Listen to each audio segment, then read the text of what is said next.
Summer heat nu cool shades తో beat చేయండి. Mr. Opticals Mr. Cool offer up to 75% off in summer glasses. నమస్తే, నేను మీ హరిత. నిన్నటితో పోలిస్తే బంగారం ధర ఈ రోజు కాస్త తగ్గింది. మరి బంగారం ధర ఇంకా తగ్గే ఛాన్స్ ఉందా, లేకుంటే పెరగబోతుందా? బిజినెస్ అనలిస్ట్ నాగేంద్ర సాయితో మనం మాట్లాడదాం. నాగేంద్ర సాయి గారు నమస్తే అండి. నమస్తే అండి హరిత గారు. గోల్డ్ ధర చూస్తే నిన్నటితో పోలిస్తే ఇవాళ కాస్త తగ్గింది కదా, ఇంకా తగ్గే ఛాన్స్ ఏమన్నా ఉందంటారా? సో ఇంటర్నేషనల్ మార్కెట్ లో గోల్డ్ అండ్ సిల్వర్ ధరలు భారీగా తగ్గాయండి. గోల్డ్ ఆల్మోస్ట్ ఒక 3% దాకా తగ్గింది. సిల్వర్ ఆల్మోస్ట్ ఒక 10% దాకా క్రాక్ అవ్వడం మనం చూస్తున్నాం. అంటే దాదాపుగా 3 వారాల కనిష్ట స్థాయికి గోల్డ్ అండ్ సిల్వర్ ధరలు రెండు వచ్చాయి. ఎందుకు అంటే ఇప్పుడు యాక్చువల్గా మనకి ఎంసీఎక్స్ మార్కెట్ ఇవాళ లేదండి. అంటే నిన్న నైట్ క్లోజ్ అయింది. మళ్ళీ మనకి మండే స్టార్ట్ అవుతుంది. సో మండే మనకు ఫ్రెష్ ధరలు అంటే ట్రేడింగ్ ధరలు వస్తాయి. వాటితో పోలిస్తే ఇవాళ మాత్రం ఒక మంచి ప్రైస్ కరెక్షన్ అటు గోల్డ్ అండ్ సిల్వర్ లో రావడం చూస్తున్నాం. దీనికి ప్రధానమైన కారణం ఏంటి అంటే యుఎస్ ఆర్థిక పరిస్థితి కొద్దిగా నానాటికి క్షీణిస్తుంది. యుఎస్ లో ఇన్ఫ్లేషన్ భారీగా పెరిగింది. యుఎస్ లో ఇన్ఫ్లేషన్ పెరగడం వల్ల అక్కడ మళ్ళీ వడ్డీ రేట్లు పెరిగే అవకాశాలు ఉన్నాయన్న ఒక భయం ఉంది. అంటే ఇంతకాలం ఏంటంటే వడ్డీ రేట్లు దాదాపుగా అక్కడ యుఎస్ 10-year బాండ్ yields 5% దాకా చేరాయి. ఎప్పుడో పాయింట్ ఆఫ్ టైం వడ్డీ రేట్లు తగ్గిస్తారు అనుకుంటున్న తరుణంలో అనూహ్యంగా ఇన్ఫ్లేషన్ పెరగడం వల్ల యుఎస్ లో కూడా వడ్డీ రేట్లు పెరుగుతాయన్న భయాల నేపథ్యంలో గోల్డ్ మళ్ళీ ఎందుకంటే ఇన్ఫ్లేషన్ పెరిగితే అక్కడ బాండ్ yields పెరుగుతాయి. అంటే ఇప్పుడు ఎవరన్నా బాండ్ లో ఇన్వెస్ట్ చేస్తే 5% దాకా రిటర్న్ మనకు వచ్చేస్తుంది. ఇలాంటి పరిస్థితుల్లో రిస్క్ తీసుకొని గోల్డ్ కానీ ఇతర అసెట్ క్లాసెస్ లో కానీ ఎవరు ఇన్వెస్ట్ చేయరు కాబట్టి సో మళ్ళీ గోల్డ్ అండ్ సిల్వర్ లో ఈ డిమాండ్ రావడం చూస్తున్నామండి. ఈ వీక్నెస్ రావడం చూస్తున్నాం. మేబీ మరికొద్ది కాలం పాటు యుఎస్ అండ్ ఇరాన్ ఇష్యూ కొనసాగితే గోల్డ్ అండ్ సిల్వర్ ధరలో ఇంకొద్దిగా కరెక్షన్ ఇంకొద్దిగా వీక్నెస్ వచ్చే ఛాన్సెస్ ఉన్నాయండి. ఒకవేళ తగ్గితే ఎంత తగ్గొచ్చు, పెరిగితే ఎంత పెరగవచ్చు అండి? సో ఇక్కడ నుంచి కొందరు అంటున్నారు 2 lakhs వరకు పెరగవచ్చు అని. అది నిజం అవుతుందా? సో దీన్ని మనం రెండు యాంగిల్స్ లో చూడాలండి. ఒకటేమో ఇప్పుడు మనం గోల్డ్ ధర ఇంటర్నేషనల్ గా డిసైడ్ అయ్యేది మనకు డాలర్స్ లో డిసైడ్ అవుతుంది. ఇంటర్నేషనల్ మార్కెట్ లో ఏంటంటే దాదాపు $4,500 దగ్గర ఔన్స్ బంగారం ఉంది. అయితే మన వరకు విషయానికి వచ్చేసినట్టయితే ఏంటంటే ఇక్కడ రూపీ క్రమంగా వీక్ అవుతుంది. అంటే రూపీ ఎంత వీక్ అవుతే గోల్డ్ ధర అంత పెరుగుతుంది. అంటే ఇప్పటికిప్పుడు గోల్డ్ ధర ఇంటర్నేషనల్ మార్కెట్ లో అదే స్థాయిలో ఉన్నా ఒకవేళ రూపీ 96 రూపీస్ నుంచి 100 రూపీస్ కి కనుక వెళ్ళినట్టయితే డాలర్ టర్మ్స్ లో గోల్డ్ ఆటోమేటిక్ గా పెరుగుతుంది. దీనికి తోడు అక్కడ మనం ఇంపోర్ట్ డ్యూటీ కూడా 6 నుంచి 15% దిగుమతి సుంకాన్ని పెంచాం.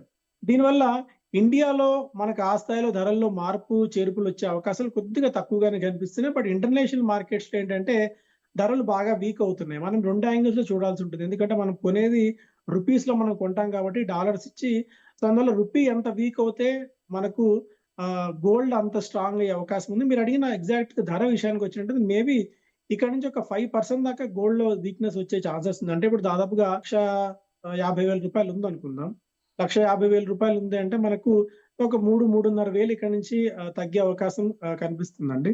ఇప్పుడు బంగారం కొనాలనుకుంటే ఆర్నమెంట్స్ రూపంలో కొనాలా, లేకుంటే బాండ్స్ రూపంలో కొనాలా? ఇప్పుడు దీన్ని ప్రధానమంత్రి గారు మొన్న ఒక ఓపెన్ స్టేట్మెంట్ ఇచ్చారు. ఆస్టెరిటీ మెజర్స్ కింద మీరు ఒక 1 year పాటు గోల్డ్ ని కొనుగోలు చేయకపోవడమే మంచిది. దానివల్ల రూపీ కొద్దిగా స్ట్రెంగ్తన్ అయ్యే ఛాన్సెస్ ఉన్నాయి అని చెప్పి.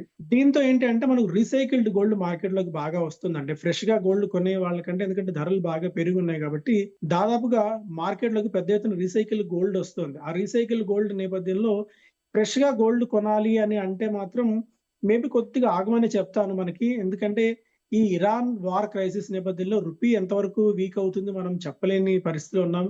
అండ్ ఆర్థిక వ్యవస్థ కూడా అనుకున్నంత గొప్పగా ఏం కనిపించట్లేదు. బికాస్ ఆఫ్ ఇన్ఫ్లేషన్ అనుకోవచ్చు, ఆర్ఎల్స్ రకరకాల ఫ్యాక్టర్స్ వల్ల మన దగ్గర కూడా వడ్డీ రేట్లు పెరిగే అవకాశాలు ఉన్నాయి. అందువల్ల అంత హరీగా గోల్డ్ లో ఇన్వెస్ట్ చేయండి అనేది నేను ఇప్పుడైతే చెప్పట్లేదు. బెటర్ కొద్దిగా వెయిట్ అండ్ వాచ్ మోడ్ లో ఉందాం. లేదు నేను గోల్డ్ లో ఇన్వెస్ట్ చేయాలి, సిల్వర్ లో ఇన్వెస్ట్ చేయాలి అంటే మాత్రం ఫిజికల్ గోల్డ్ కంటే ఈటీఎఫ్స్ లో ఇన్వెస్ట్ చేయమని చెప్తానండి. డిజిటల్ గోల్డ్ లో కానీ ఈటీఎఫ్స్ లో కానీ ఇన్వెస్ట్ చేసుకున్నట్టయితే ఒకవేళ రేపు పొద్దున ఏదైనా చేంజెస్ వచ్చినా కూడా మీరు ఇమీడియట్ గా అమ్ముకొని బయటపడేందుకు స్కోప్ ఉంటుంది. అప్పుడు ఈ తరుగు కానీ కూలీ కానీ ఇలాంటి వేస్టేజ్ అంటే వాల్యూ అడిషన్ మీరు ప్రత్యేకంగా చెల్లించాల్సిన పని ఉండదు. సో అందువల్ల ఇన్వెస్ట్మెంట్ గా లేకుంటే పర్సనల్ కన్జంప్షన్ రెండు ఆలోచించుకొని వాళ్ళ పర్సనల్ కన్జంప్షన్ అయితే గోల్డ్ కొనక తప్పని పరిస్థితి లేదు. ఇన్వెస్ట్మెంట్ అంటే మాత్రం ఏదో ఈటీఎఫ్స్ కానీ డిజిటల్ గోల్డ్ కానీ వెళ్ళమని చెప్తానండి. ఎలాగో మీరు ప్రధాని మోదీ గురించి మాట్లాడారు కాబట్టి ఆయన మాటలు సామాన్యులకు అర్థం కావట్లేదండి. ఎందుకు అలా మాట్లాడారు, దాని వెనుక ఉన్న అంతరార్థం ఏంటి అనేది చాలా మందికి అర్థం కావట్లేదు. మీరేమైనా ఎక్స్ప్లెయిన్ చేయగలరా? సో సింపుల్ అండి. ఇప్పుడు మనకు మనం దిగుమతి అంటే మన దగ్గర గోల్డ్ అసలు లేదు. మనం 96% మనం గోల్డ్ మొత్తం దిగుమతి చేసుకోవాల్సిందే వేరే దేశాల నుంచి. సో మనం గోల్డ్ దిగుమతి చేసుకోవాలి అంటే మనకు వాళ్ళకి డాలర్‌లో డబ్బులు చెల్లించి మనం ఫస్ట్ డాలర్‌లు కొనాలి. ఆ డాలర్‌లు కొని ఆ డాలర్‌లు మనం ఇంటర్నేషనల్ మార్కెట్‌లో ఇచ్చినప్పుడు మాత్రమే మనం గోల్డ్ దిగుమతి చేసుకోవచ్చు. దీనివల్ల ఏమవుతుందంటే డాలర్స్‌కి అనూహ్యంగా డిమాండ్ పెరుగుతుంది. డాలర్‌కి డిమాండ్ పెరగడం వల్ల రూపీ క్రమంగా వీక్ అయిపోవడం మనం చూస్తున్నాం. సో మోడీ గారు చెప్పిందేంటంటే ఒకవేళ మన దగ్గర ఉన్న ఫారెక్స్‌ని మనం సేవ్ చేసుకోగలిగితే అంటే మన రిజర్వ్ బ్యాంక్ ఆఫ్ ఇండియా దగ్గర దాదాపుగా $750 బిలియన్ అమెరికన్ అంటే యూఎస్ ఫారెక్స్ నిల్వలున్నాయి. అంటే ఫారెక్స్ రిజర్వ్స్ ఉన్నాయి. సో మనం గోల్డ్ కొనాలన్నా ఇతర దేశాల నుంచి ఏం దిగుమతి చేసుకోవాలన్నా కూడా మన దగ్గర ఉన్న ఫారెక్స్ నిల్వలన్నిటిని అంటే మన దగ్గర ఉన్న డాలర్స్ అన్ని అమ్మేసి అవి దిగుమతి చేసుకోవాల్సి ఉంటుంది. అందువల్ల ఏంటంటే ఒకవేళ ఒక సంవత్సరం పాటు మనం ఫారిన్ టూర్స్ వద్దనుకున్నా, ఒక సంవత్సరం పాటు మనం గోల్డ్ కొనుగోలు ఆపేసినా ఇతర దేశాల నుంచి దిగుమతులు తగ్గించుకుంటే మన దగ్గర ఉన్న డాలర్స్‌ని, మన దగ్గర ఉన్న ఫారెక్స్ నిల్వల్ని అలాగే ఉంటాయి. సో దీనివల్ల రూపీ కొద్దిగా ఇక్కడి నుంచి రికవర్ అయ్యే ఛాన్సెస్ ఉన్నాయి. రూపీ కొద్దిగా నిలబడుతుంది అనేది ప్రధానమంత్రి గారి ఆలోచన అండి. సిల్వర్ గురించి ఏం చెప్తారండి? సిల్వర్ మీద ఇన్వెస్ట్ చేయొచ్చా?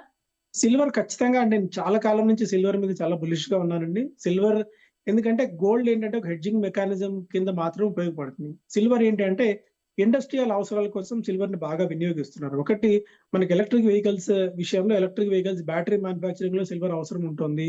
అండ్ సోలార్ ప్యానెల్స్‌లో ఒక సోలార్ ప్యానెల్‌కి ఒక సోలార్ ప్యానెల్‌కి స్టికింగ్ చేసే మధ్యలో గమ్‌లో సోలార్ వినియోగం మనకి సిల్వర్ వినియోగం బాగా పెరుగుతుంది. రాబోయే రోజుల్లో సిల్వర్ వినియోగం మరింతగా అయితే పెరగబోతుంది. అందువల్ల మీరు ఒకవేళ గనక అంటే ఇక్కడి నుంచి ఒక 5-10% దాకా అంటే ఇప్పుడు దాదాపుగా 2.5 లక్షల దాకా ఉందనుకోండి సిల్వర్ మార్కెట్‌లో.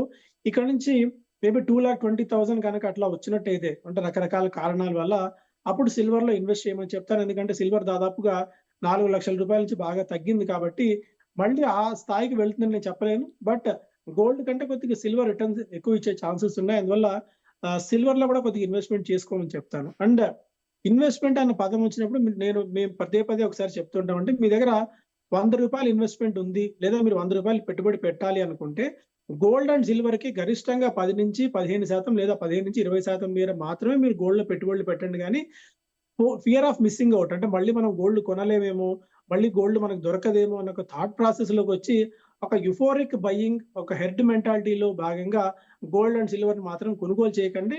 మీరు ₹100 అవసరం పెట్టుబడి ఉంటేనే పెట్టాలి. గోల్డ్ కొనుగోలు చేయాలా అండి? ఏదైనా చిన్న చిన్న ఎగ్జాక్ట్‌లీ. శుభకార్యాలు ఉంటే ఖచ్చితంగా ఎంతో కొంత గోల్డ్ కొనుక్కుంటాం.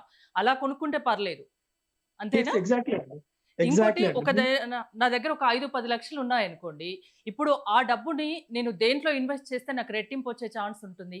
మీరు బిజినెస్ అనలిస్ట్‌గా చెప్పండి. సో రెట్టింపు అన్నది థాట్ ఇప్పుడు పనికిరాదండి. రెట్టింపు అంటే మనకి 24% ఇయర్‌లీ మనకు రిటర్న్ వర్కౌట్ అవుతేనే మనం పెట్టిన డబ్బులు 3 ఏళ్లలో రెట్టింపు అవుతాయి. అంటే 24% రిటర్న్ వస్తాయండి. రూల్ ఆఫ్ 72 ప్రకారం.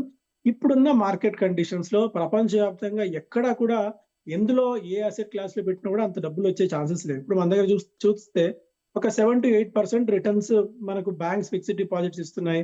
లేదా కార్పొరేట్ బాండ్స్ దాదాపు 8-9% దాకా రిటర్న్స్ ఇస్తున్నాయి. అన్నిటికంటే మెయిన్ ఏంటంటే మన దగ్గర ఇన్‌ఫ్లేషన్ బాగా పెరుగుతుందండి. మనకు పెట్రోల్, డీజిల్ ధరలు కూడా భారీగా పెరిగిన తరుణంలో మనకు రీసెంట్‌గా నిన్నొచ్చిన నంబర్స్ చూసాం. ఇన్‌ఫ్లేషన్ దాదాపు 4 సంవత్సరాల కనిష్ట స్థాయికి ఇన్‌ఫ్లేషన్ పెరిగింది. మన దగ్గర కూడా వడ్డీ రేట్లు పెరిగే అవకాశాలున్నాయి. ఇప్పుడున్న కండిషన్స్‌లో ఏం చేయాలంటే మార్కెట్ బాగా వీక్ అవుతుంది. ఈక్విటీ మార్కెట్స్ వీక్ అవుతున్నాయి కాబట్టి యాస్ ఎ స్టాక్ మార్కెట్ ఎక్స్‌పర్ట్‌గా నేను మ్యూచువల్ ఫండ్స్‌లో గాని మీకు అనుభవం ఉంటే స్టాక్స్‌లో గాని పెట్టుబడి పెట్టమని చెప్తాను. ఆ స్టాక్స్‌లో కూడా ఏవి పెట్టుబడి పెట్టాలి అంటే మన ఇండియన్ కన్జంప్షన్ థీమ్స్ అండి. అంటే ఇతర దేశాల మీద ఇంపోర్ట్స్ మీద ఆధారపడకుండా డొమెస్టిక్ కన్జంప్షన్ మీద డొమెస్టిక్ దీని మీద ఆధారపడిన స్టాక్స్ కంపెనీస్ ఏముంటాయో వాటి మీద పెట్టుబడి పెట్టమని చెప్తాను. ఇండియా గ్రోత్ స్టోరీకి సహకరించే సెక్టార్స్ ఏవున్నాయో వాటి మీద నేను ఇన్వెస్ట్ చేయమని చెప్తానండి. హోమ్ లోన్ కానీ, కార్ లోన్ కానీ, బైక్ లోన్ కానీ ఇలాంటివి ఇప్పుడున్న సిట్యుయేషన్‌లో తీసుకోవచ్చా? సో ఇప్పుడు ఒకటి అండి ఫిక్స్డ్ డిపాజిట్స్ చేద్దాము అనుకుంటున్న వాళ్ళు మేబీ కొద్ది కాలం ఆగితే మేబీ ఒక 0.5% మేర వడ్డీ రేట్లు పెరిగే అవకాశాలున్నాయి. ఒకవేళ మీరన్నట్టు హౌసింగ్ లోన్ ఏదైనా తీసుకోవాలి అనుకుంటే మాత్రం మేబీ కొద్దిగా రైట్ టైమ్ అని చెప్తాను. ఎందుకంటే ఇక్కడ నుంచి కొద్దిగా ఇంట్రెస్ట్ రేట్ రివైవల్ సైకిల్ అంటే ఇంతకాలం ఏంటంటే మనకు వడ్డీ రేట్లు పైనుంచి తగ్గుతూ వచ్చి చాలా కాలం పాటు స్టెబిలైజ్ అయ్యాయి, స్టాగ్నేట్ అయ్యాయి. మళ్ళీ ఇన్‌ఫ్లేషన్ పెరుగుతోంది. ఈసారి అనుకున్నంతగా వర్షాలు పడవు. అండ్ ఇంటర్నేషనల్‌గా చాలా ఫ్యాక్టర్స్ మనకి నెగెటివ్‌గా ప్లే చేస్తున్న తరుణంలో మళ్ళీ మన దగ్గర కూడా వడ్డీ రేట్లు పెరిగే అవకాశాలు ఉన్నాయి. సో ఆ వడ్డీ రేట్లు పెరగక ముందే మేబీ కొద్దిగా హౌసింగ్ లోన్స్ వైపు దృష్టి పెట్టమని చెప్తారండి. ఒకవేళ తీసుకోవాలి ఇక ఈ నెల, రేపు నెల అని ఆలోచిస్తున్న వాళ్ళు మేబీ ఇప్పుడు కొద్దిగా డెసిషన్ తీసుకుంటే మంచిదని నా సలహా అండి. వెహికల్ లోన్ గురించి ఏం చెప్తారండి? ఇక వెహికల్ లోన్, పర్సనల్ లోన్స్ వాటిలో పెద్ద చేంజెస్ అంటే ఎందుకంటే ఒకవేళ ఇంట్రెస్ట్ రేట్ భారీగా పెరిగినా ఆర్ఎల్స్ భారీగా తగ్గినా మనకు ఫిక్స్డ్ స్కీమ్ కింద మనకు ఇంట్రెస్ట్ రేట్స్ ఇస్తారు కాబట్టి ఫిక్స్డ్ టర్మ్ లో అందువల్ల పర్సనల్ లోన్స్ గానీ, వెహికల్ లోన్స్ లో గానీ పెద్ద చేంజెస్ ఉండవండి. థ్యాంక్ యూ నాగేంద్ర సాయి గారు.